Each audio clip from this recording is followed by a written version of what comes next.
Guys, hebu niwafunze. Mtoto wako ukigrow, unafaa kufocus on 4 skills of development. Hizi skills ni fine motor skills, cognitive development, creativity and imagination, social and emotional development. This is to get deeper. Cognitive development ni skill important kwa sababu inafunza mtu kufikiria, solve problems, kuelewa sequence, patterns and arrangement. Yani, anakuwa sharp. Second ni fine motor skills. Hii ina strengthen finger muscles za mtu wako. In short, anapata a surgeon's hand coordination. Creativity na imagination ni yenye inamsaidia anakuwa innovative. Yani anakuwa kama Elon Musk.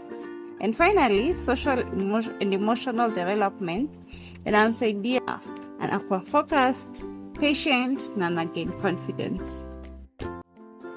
Hizi skills zote unazipata from this magnetic mice toy.